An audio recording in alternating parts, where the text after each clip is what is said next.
Sa malalakas na ulan, binaha ang ilang lugar sa probinsya ng Cebu. Maraming bahay ang binaha kahapon sa Cebu. At halos naglutangan pa sa baha ang ilang sasakyan.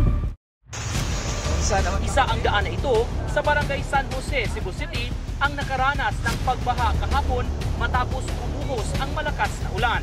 Sa lakas ng agos, nagkabanggaan ang dalawang sasakyan habang makikitang inanod ang isa pang sasakyan.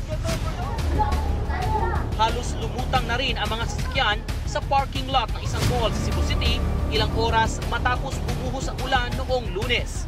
Ayon sa Department of Engineering and Public Works o DEPW, dahil ito sa dami ng tubig ulan. Agad na isinagawa ang clearing operations sa iba't ibang waterways sa lungsod kaninang umaga habang mainit ang panahon. Naabutan ng GMA Integrated News ang pagkuha ng mga nakabarang basura at nakatambak na lupa mula sa mga culverts at manhole.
Earthlings out there, just wanted to say,